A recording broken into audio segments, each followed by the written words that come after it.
everyone? This is Hot Wheels here, and I'm chatting with Staxx. Be sure to tune in. This is going to be a good one.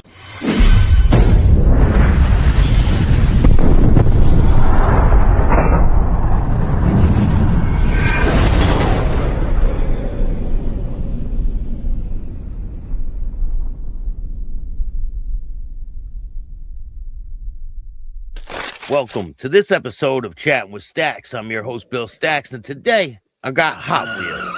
What's up, man? Hey, what's up? Good to meet you.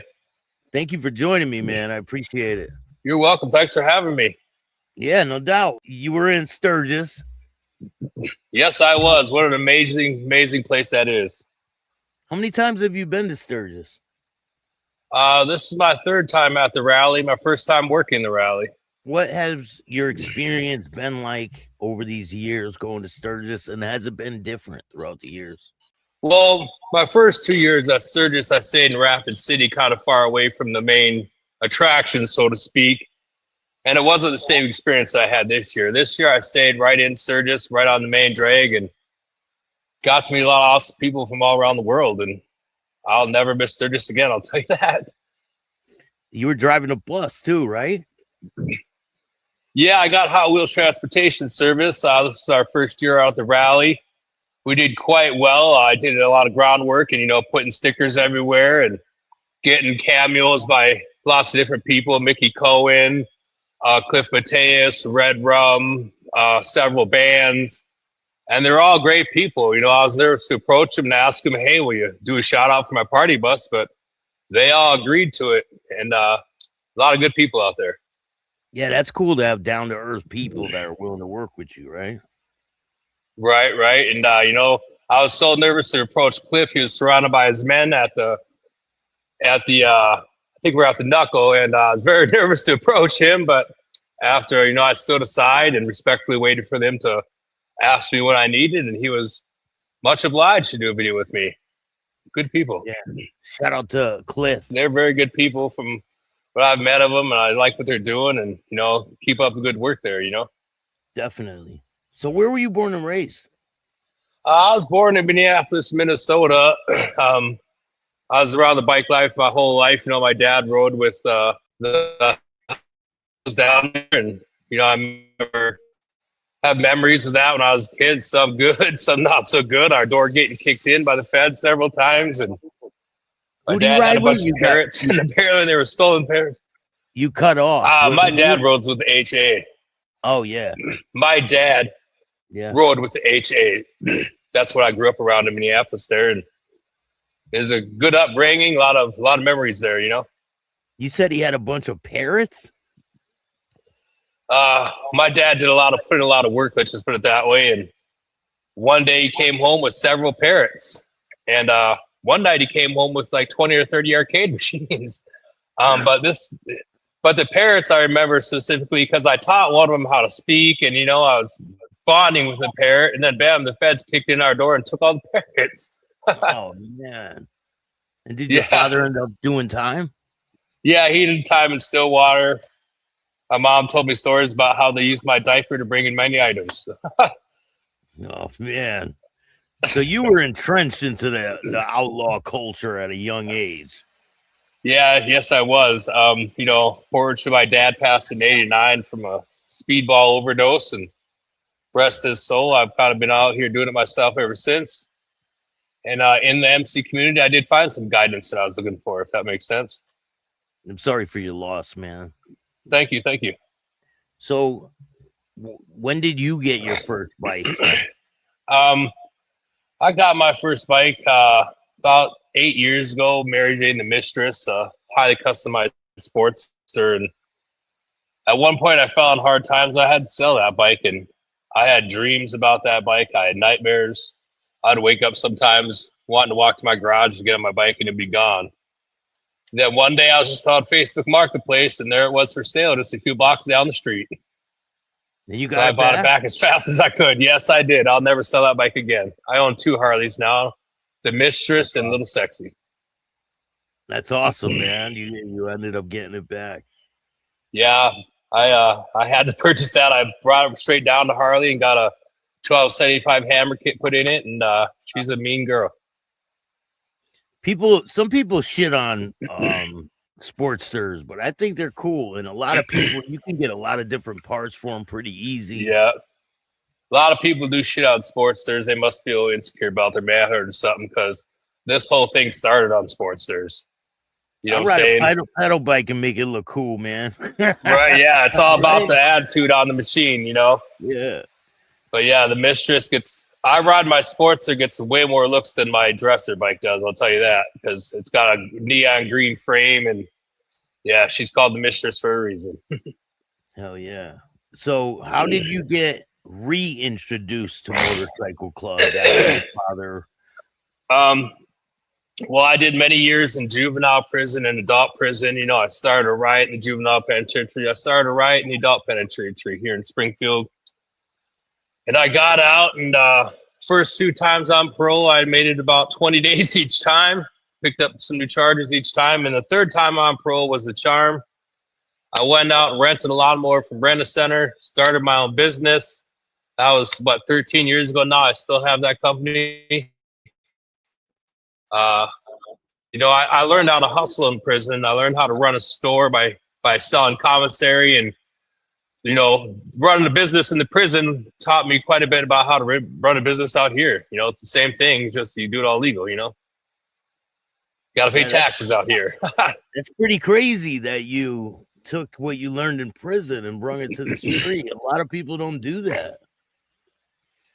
You know, I'm a man that I have a very hard time being told what to do, so I really couldn't work for somebody. So, you know, instead of selling grass, why not cut some grass? You know what I'm saying? So is that why you went to prison for weed? I went to prison for stealing cars. I was selling some cars to a shop in Minneapolis at one point.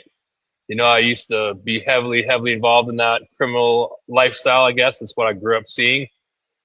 I could make a fast buck stealing a car from Sioux Falls and selling it in Chop Shop in Minneapolis. You know, it was easy money. Yeah. But you can also make easy money the legal way.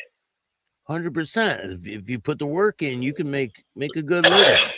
Even though nowadays it's pretty hard to live anywhere you are.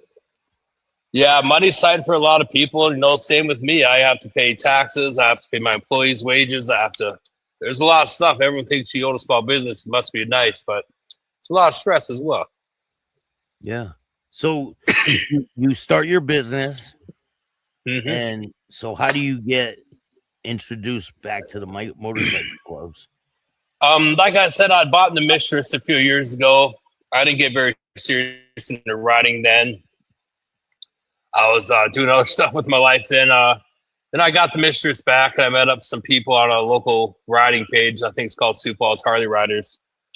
And I got into some riding with some people. And then I started hanging around my local watering holes, so to speak, and started meeting some of the clubs and some of the head guys, and kind of sitting back and watching how they operate, you know, watching the hierarchy, as they say. And I decided I wanted that. I wanted that MC cube on the back of my vest. You know, that's kind of what it boils down to, right?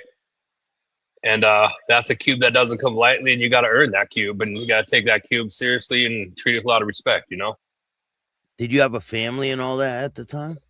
I do have a family. At the time I started joining the MC life, I was dealing with some demons, going through a custody battle with my child, and it really made me seek attention elsewhere, I guess, you know, seek a fatherly figure in my life, maybe some male role models, some influences in my life. And I found a lot of help. You know, I met my best brother, Travis. You know, he passed away recently. I lost 3 of my friends to Harley accidents in the last 2 months. And, but yeah, I got in the MC community. I started fitting in and hanging around a local club. And I, you know, jumped in right full speed ahead. I jumped into the MC life. Real quickly, I went from hanging around to prospect. I got my MC cube. And I had a lot of fun with that club, but I butted heads with some of the members that I guess you know, you got to earn coins from each member, and you got to talk to them, get to know them, you know, coins to get your medallion. There was just one member I really didn't get along with, and I ended up squabbling with the sergeant at arms at the local watering hole, and turned in my colors, so to speak. I wasn't out bad or nothing. I then I found another diamond club here, and I hung around them for a while, and that was an awesome experience. All the structure, how they run things was totally different from the mom and pop club I'd been in before. So with that diamond club, I did respectfully turn in my colors. I just didn't have the time to devote to that. With I own 3 companies. I pretty much just work 24/7. Really, I don't have much of a afterlife since my brother's passed earlier this year. It's kind of put me into a mode where I just work 24/7. I hear that. So what's it like prospecting for a diamond club?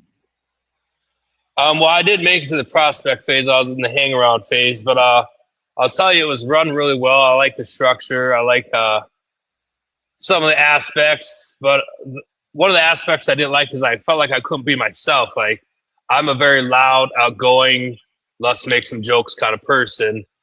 And in the diamond role, it's kind of a serious role. Like, you're not out making jokes. You're not, you got to be a soldier at all times, if that makes sense. And I just couldn't commit to that. I found myself in a couple of dicey situations right off the bat that, could have got me into some trouble. Luckily the situations died out before. Yeah, I just couldn't devote to that. I hope someday I can get back into that. What type of situations would you get yourself into? Because for the people that are watching, that maybe they go around some of these people, they don't make the same mistake.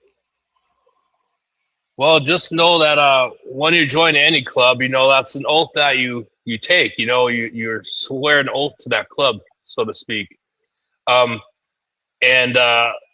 that's very serious. If there's a fight, if there's something goes down, you're expected to act, and you're expected to act immediately without being told to do so. Say someone's coming in, getting in your president's face or another member's face, you're expected to handle that.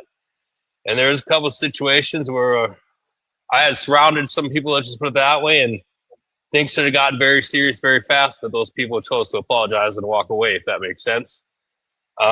It's a very serious commitment, and it was way more serious than the mom and pop club I had previously been in. To checking in, they ran my paperwork. When they seen my paperwork, they're surprised. It's 14 pages long. I've done some time behind bars. I'm not just some little fucking pussy boy trying to play biker out here. Yeah. But I've done over 20 years of my life behind bars. I've watched life's end right in front of me, and I've seen some crazy shit behind bars that kind of made me learn how to live life and how to walk with respect and make sure you don't write checks with your mouth that you can't cash. How was it for you in prison? Being white, was the majority black in there? It's a lot of natives in my state, but it's quite mostly whites, I would say. There's a little bit of every race, and of course in prison each race kind of hangs out with their own race. That's what's expected in there. It was hard. My first day up on East Hall, I got choked out and damn near killed because this guy thought I sold his pipe tobacco. And I didn't even know what the fuck pipe tobacco was back then. It was, a Native American thing. But yeah, I had to get a lock and a sock, and as soon as them doors opened, I had to come out swinging. I knew what was expected of me. And I was scared shitless, and it was my first 2 hours up there, and I'm already got to fight for my life pretty much, Yeah, but after you do that, people see that you're willing to put in that work, and they kind of, once they see you're not a bitch, you know what I'm saying? Yeah. I lived on the weight pile up there. I started to run my first business. I had a store in each cell block. People were working for me, 2 for $3 ramen noodles, you know what I'm saying? A bag of chicks and $1.50 next commissary. What comes with running a store is if people don't pay you, you got to get your money and your respect. So, and it sounds crazy to say, but walk me through a situation where someone didn't pay you. Oh man, I fronted this kid 10 soups. Everyone gets desperate the night before commissary, and you're the only one with noodles left on the block. You know what I'm saying? Yeah. This kid fronted some soups for me, and the next morning they called for him to pack up. He was getting transferred to Unit C. That motherfucker must not have known that I had just come from Unit C and I had some boys down there. So he got down there, and we ended up fucking juicing him for 30 soups, and he paid that next commissary. You know what I'm saying? And my boys had the runner send me up a bunch of stamped envelopes. Prison commissary stamped envelopes. He thought he was going to be able to skate off, right? People do that shit all the time. Yeah, he thought he was going to get transferred out. Yeah. Run up a big debt and get transferred out. Yeah, fuck you, bro. I'll see you when you get there. You know what I'm saying? Yeah, people do that too with gambling. But yeah, right? Prison taught me how to be a man. Oh yeah, I know some. Gambling's bad, man. Gambling's one of the worst addictions, man. It'll take your whole paycheck every week, and you're happy to put it in there. What the fuck? You know what I'm saying? Gambling's big in my state. There's a casino on every street corner. What other type of situations have you been through in prison? Can you walk me through a couple? Let's talk about the riot. Let's jump right into that. I was in Springfield, and in Springfield, all the inmates work their asses off out there. You know, they build houses for the governor to sell. They make license plates. They all kinds of jobs and trades. You know, making cabinets. And out there, they used to feed us pretty decent. You know, and they had this thing where they put all the leftovers on the salad bar. They called it. Well, one day they decided they were going to take our salad bar away, and my fat ass didn't really like that very much. So first I broke some windows out in cell halls, and no one really jumped in. Then me and my homeboy went and got the fire extinguishers, wrapped the rubber band around the handles and pulled the pin, and that whole cell house filled with smoke quickly. I'll never forget the guards calling for help on the radios. But we took over that place pretty easily. The cops didn't know what to do. They called cops from out of town to come in, and we just pelted their cars with rocks from the sweat lodge and shit, you know. But it was a crazy night. We kind of let them guards know what was up, and of course, in the end, they did take that from us, and you know, there's nothing we could do about it. But I think we let them guards know who really runs that place. They didn't negotiate with you guys or anything? No, they didn't. We started burning the bathrooms down. We weren't that organized, really. We probably should have been.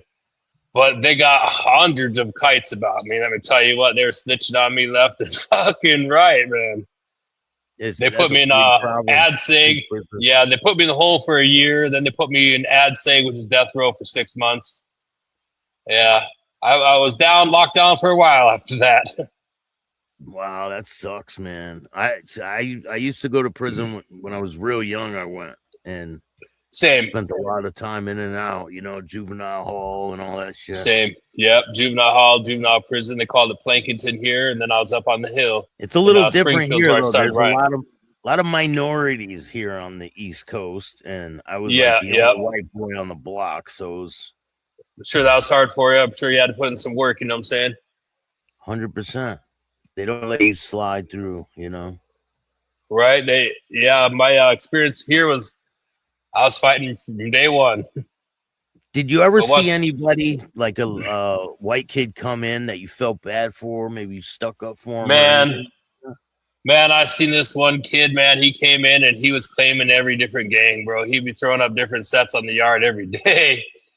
And then finally they started beating him up every day. But that kid would still walk around. He wouldn't check in. He'd have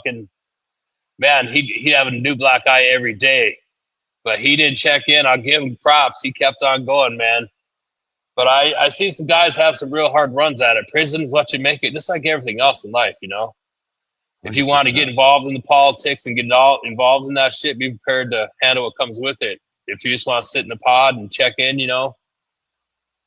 Prison's what taught me how to be a man, because I didn't really have a father figure to do that. So the last time you were in prison, did you really say to yourself, I'm gonna give myself an honest chance out there?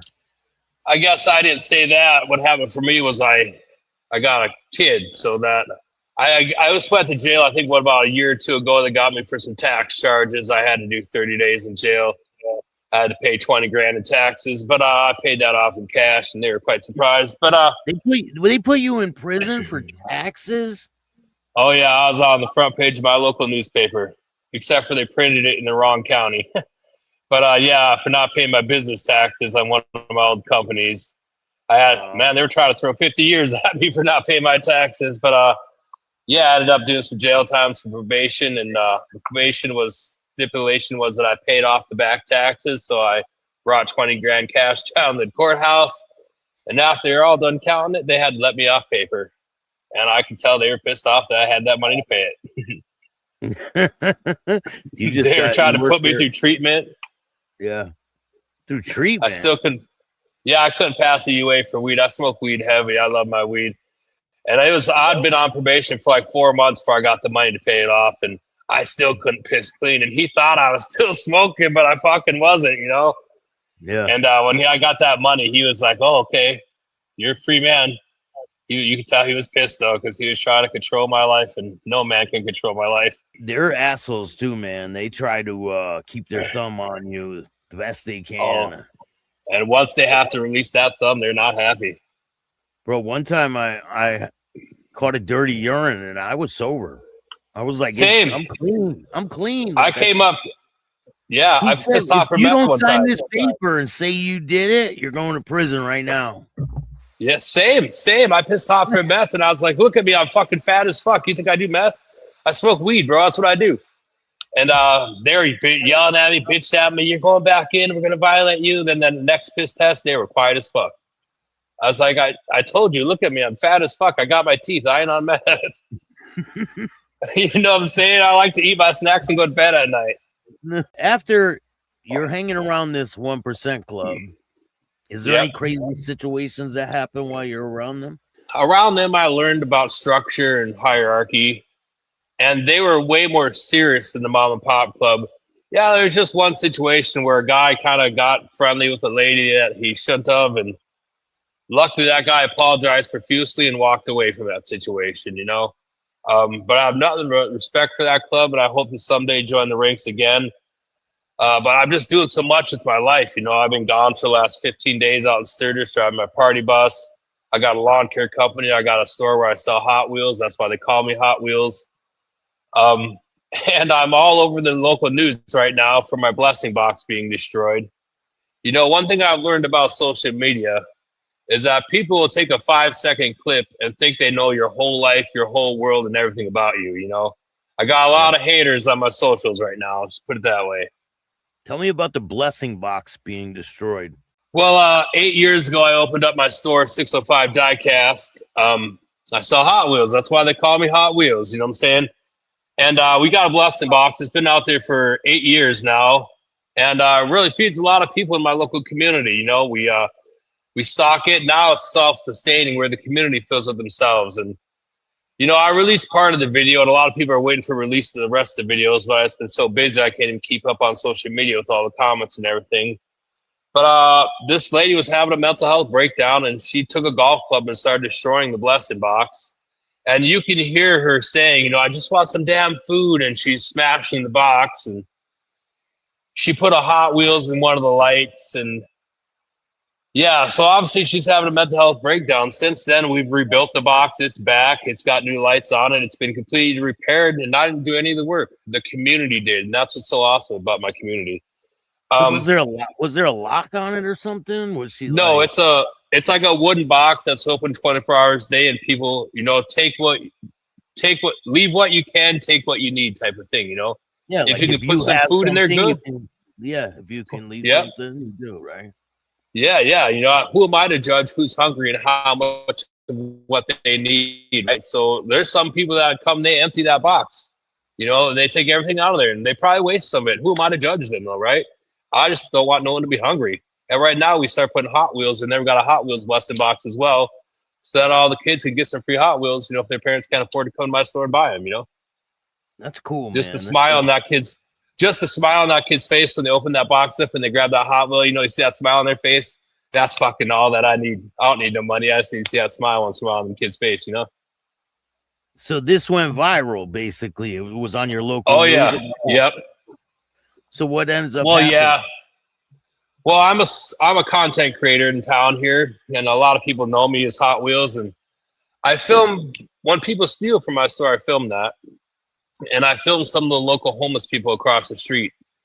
You know, I got Kanye Midwest, I got Inspector Crackit, I've got some characters on the reels, and man, they're getting 2-3 million hits, and a lot of people judge me off them reels, and a lot of people, they're calling me racist. They're saying I'm a bad person. Why? Because I film what's in front of me. Because I film them stealing from me. I can't control what race is in front of my camera. You know, none of my videos are edited. There's no editing in any of my videos. They're all raw, uncut, straight videos, you know. And every race steals from you, right? Yeah, you know, they don't say nothing about me filming the white guy flipping out in my car in my store, then trying to run over his old lady in the Jeep. Crazy Jeep guy. You'll have to check out that video on my reels, or check out the Kanye Midwest videos. But TikTok, Facebook. But yeah, I get a lot of hate. The more successful you are in life, the more fucking hate you're gonna get. Okay, if you're on the street begging for money, ain't no one gonna be hating on you. No. You know, I'm sure you get some haters in the comments. I probably block 50 people a day. I don't even respond back to the haters. I just wait for that hateful comment, and whoever likes it, I block all the people that liked it. Then I block whoever made the comment. I got block them and move on. I got about 500 in my block list. Probably more. Oh, I probably add 20 a day. Yeah, I just block them left and right. They just. This morning I made a video about Sturgis. Everyone's saying it's overpriced. It's a big fucking money grab.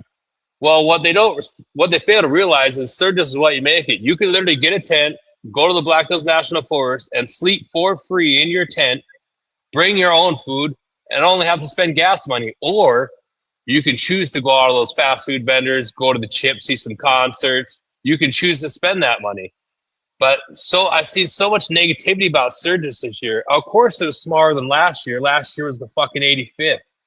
This is the 86th. It's going to be a dead year. I think the numbers are saying it was down 17 to 20%, which ain't bad. I enjoyed it. I went up there with my party bus, and the 90th will probably be huge. It'll be fucking nuts. You know, I was looking at those pictures from Main Street, you know, the picture they take every year. And you can see in the 85th, that picture is huge. You know, in the 84th, it's pretty small, you know. Anniversary years, of course, they're going to have bigger numbers. 100%. And the price of living is up all over the country. So, right. Of course, it's not just Sturgis. But some people see a few content creators on Facebook bitching and they run with it, you know. But I know for a fact there was $2 beers at the Freedom Bar on Main Street for veterans and $4 beers for regular people. And I know for a fact that if you don't like the Main Street food prices, you can go to Domino's, you can go to McDonald's right down the street. And I know there was some restaurants like Uncle Louie's Diner, people raise their prices at all during the rally. You know, if you choose to buy a $20 corn dog and be pissed off about it, that's on you, you know? Yeah. What about the police? How are the police out there in Sturgis? Man, I got some video. I have to send it to you. I found myself right down at the bottom on the corner of the police station hill there, and I watched them unload all them officers. I got it as they're having their meeting with like hundreds of officers, and then they just leave. It all started. The day after Sturgis was over, I didn't see a cop on the whole roadway anywhere. I do feel kind of like it's unjust, like it's too much police. Like I was bringing people back and forth in my bus from Main Street Sturgis to Full Throttle to the Chip. You know what I'm saying? You got to go through that main corridor, Sturgis, that 35-mile-an-hour zone. And there was cops, at least 5 and 10 on each side of the road, just waiting for somebody to give them a reason to pull them over. And everywhere you looked, you seen people getting pulled over left and right, almost like they were being profiled. You know what I'm saying? Yeah. It didn't seem fair. I wonder, I'd like to go back up there during the Mustang rally or the Corvette rally or one of these other rallies and see what the police presence looks like then. It's probably nothing like this. Yeah. And, you know, there's a lot of people putting videos about, you know, like security. Say at the Chip, there's that video of them throwing that guy in the back of the four-wheeler. Was that just? From what we seen on the internet, because we weren't there to see the whole ordeal, we just seen a guy that was acting pretty calm, you know, complying with what they're saying, get slammed onto the back of a four-wheeler. So we're making our judgment. They all yeah, so we're making, yeah, they did. So we're making our judgments off that clip of the video. But we didn't see is what happened before he got arrested. Was he revving his pipes after they told him to stop? You know, that's something you got to pay attention to on social media. You see 5 seconds of the video, but you don't know the whole story. So before, everyone's so quick to judge about some videos on social media. But until you know the whole story, you should probably keep your fucking mouth shut. Yeah, just like how they're judging you about what's going on in front of your store.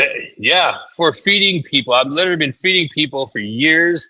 I give back. I donate to every poker run that ever comes in my store and asks for a donation. I've never turned one down, and I never will. I love getting back to the MC community.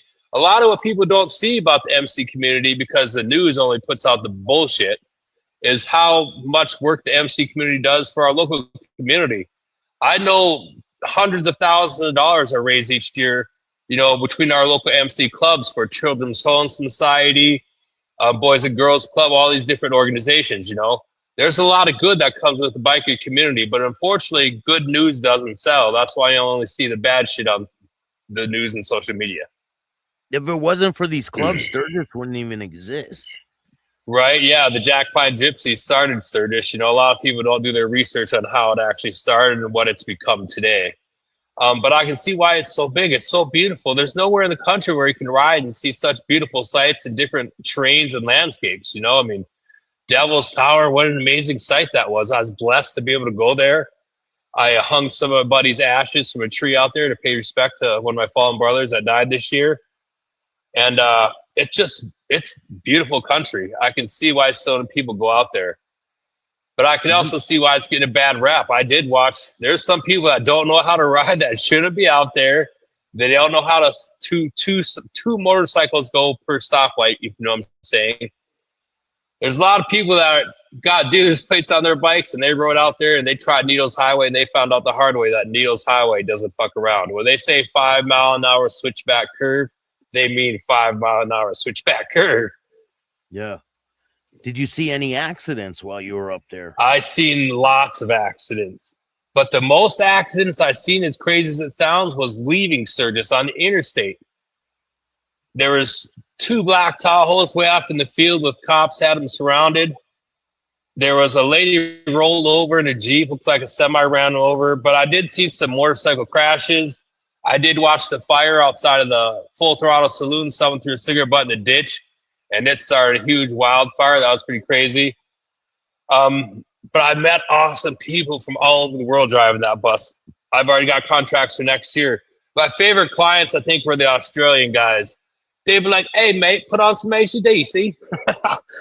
I fucking loved it, man. What made you think about that, to get a bus and go there and do that?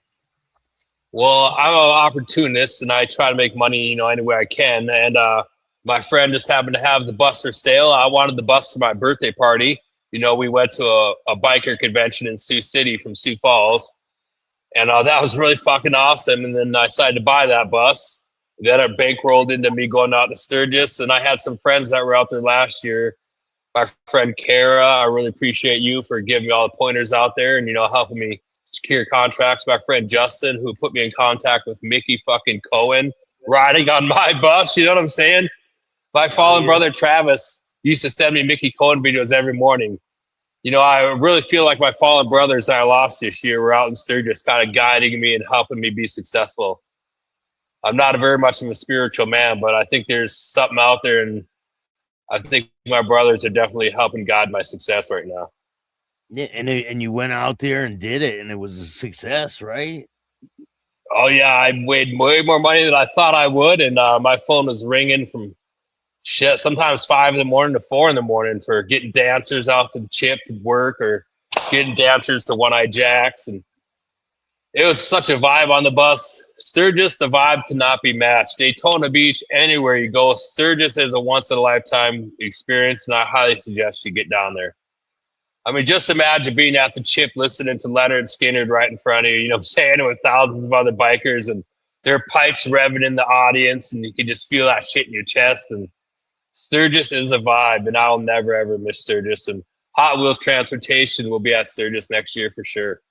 It was cool watching the video. I can't imagine being there in person, man.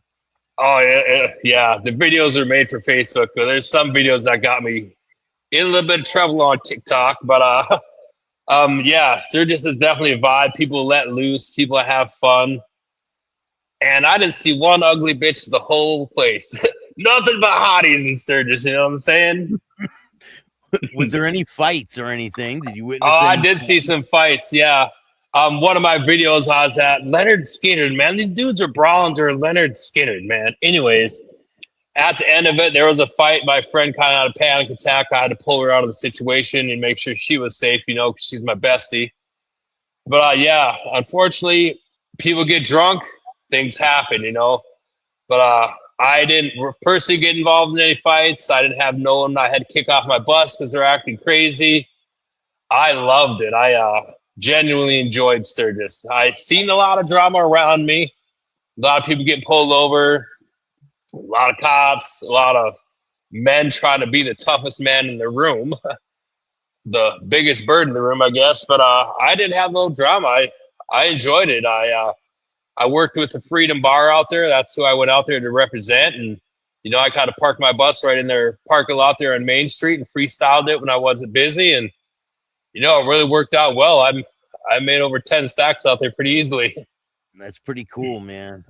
Was there for the first time that drank too much? Oh yeah, there's a few ladies that refused to get off the bus and wanted to come back to the camper. But you know, I had to make sure I got them home safely. You know what I'm saying? Like, nah, girl, you got to go home tonight. Okay, I gotta get back to bed.